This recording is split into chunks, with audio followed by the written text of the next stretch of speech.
take a deep breath. Relax your shoulders. Open your ears and get ready to repeat after me. Today, I am going to share a story with you. A calm story, a slow story, a story that will help you shadow every line with confidence. I will speak gently. I will pause between sentences. You can follow my rhythm. Your job is simple. Just repeat after me. And by the end of this lesson, you will speak more clearly. You will sound more natural. And you will feel more comfortable in English than you ever have before. So let us begin. My name is Marissa. And when I was younger, I believed time would always wait for me. I lived near the coast, in a small house where the wind never stopped blowing. Every morning, the breeze brushed across the windows. Every evening, the sky turned gold over the ocean. It was beautiful, but I never appreciated it. After school, I threw my backpack onto the couch and grabbed my phone. I scrolled for hours. I played games. I watched random videos. I laughed at things that did not matter. And when my mother called me to finish homework, I always answered the same way. Later became tomorrow. Tomorrow became next week. Next week became never. I thought I had time. All the time in the world. My grandfather, Samuel, often watched me from his wooden chair on the porch. He loved that porch. He said it was the perfect place to listen to the wind. Sometimes he looked at me and said, "Marissa, time flows like the wind. You can feel it, but you cannot hold it." I smiled. I nodded. But inside, I always thought, he is just being poetic again. I am young. I have plenty of time. I never noticed the quiet sadness in his voice. I never saw the deeper meaning in his eyes. Not yet. One morning, I woke up to the sound of glass breaking. Then, a thud. Then my mother's voice, full of panic. I ran to the kitchen and found my grandfather sitting at the table. His hand was shaking. A cup lay shattered on the floor. "Mom, what happened?" My mother knelt beside him, trying to steady his hands. He felt dizzy, she whispered. "The doctor is coming to check on him." For the first time, I really looked at him. His face looked pale. His lips pressed together tightly. He was breathing a little too slowly. He seemed smaller than I remembered. And suddenly, his words returned to me. "Time flows like wind." I did not know why, but the sentence felt heavier now. The doctor arrived. He checked my grandfather carefully. Then he sighed and said, "Samuel needs rest, and he needs someone to watch him daily. No stress, no skipping medicine." After he left, my mother turned to me. "Marissa, I need your help." I cannot do this alone. I wanted to go out with my friends. They had planned a beach walk that afternoon. But when I looked at my grandfather again, I could not say no. Okay, I whispered. I will help. That afternoon, I helped him take his pills.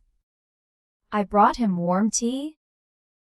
I pushed his chair outside so he could sit on the porch again. He closed his eyes and breathed in the ocean air. You are a good girl, he said softly. Thank you. Day after day, I spent more time near him. Sometimes he talked. Sometimes he rested. Sometimes he listened to old music on a small radio. One day, while watching the waves, I asked, Grandpa, were you always this calm when you were young? He laughed quietly.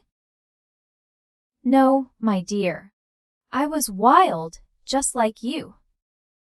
I laughed too. Really. What did you want to do when you were my age? He looked at the horizon. I wanted to be a musician. A real one. I dreamed of writing songs. I dreamed of playing on stage. But life had other plans. Why? I asked. We did not have money. I had to work early. I kept telling myself I would chase my dreams later. Then he paused. Later never came. That night, after he fell asleep, I went to his room to tidy up. Under his bed, I found an old wooden box.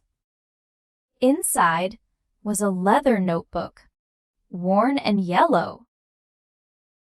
It held dozens of dreams he had written. To learn classical piano.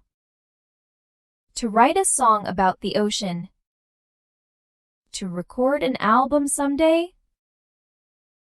To live boldly, without waiting. On the last page, one line stood alone. Time flows like wind. Do not let it slip. My eyes filled with tears. For the first time, I understood what he had been trying to teach me. The next day, at school, my friend, Jenna, asked, Marissa, let us skip homework and hang out today?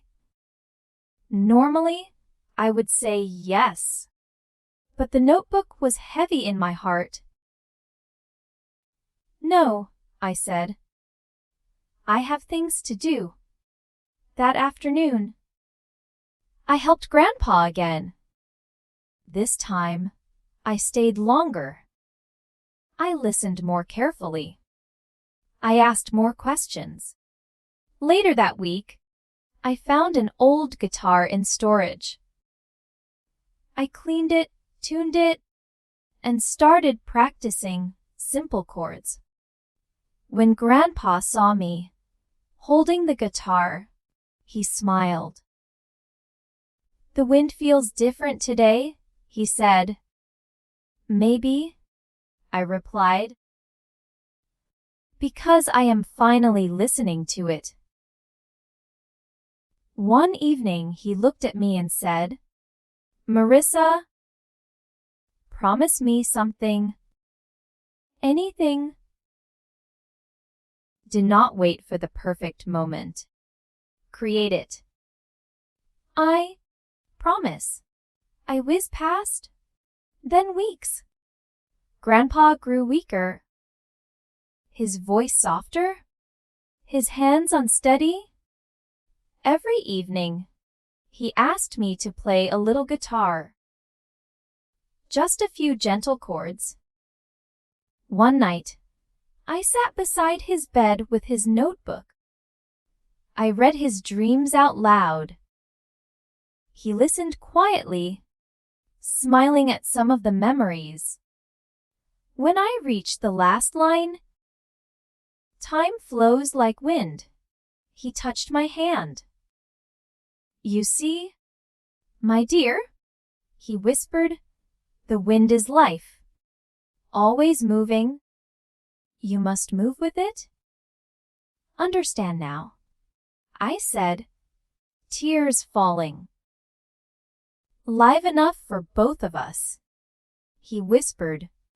His hand went still. The room became silent. Only the wind outside continued to blow. Years passed. I finished school. I went to college.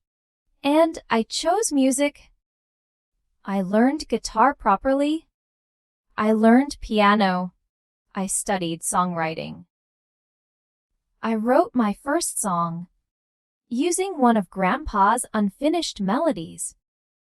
One evening, I performed that song on stage.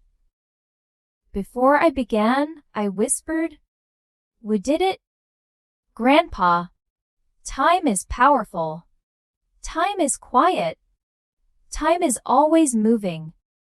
You cannot pause it or hold it. But you can choose how you use it." If time were a wind passing by you right now, what would you do before it is gone?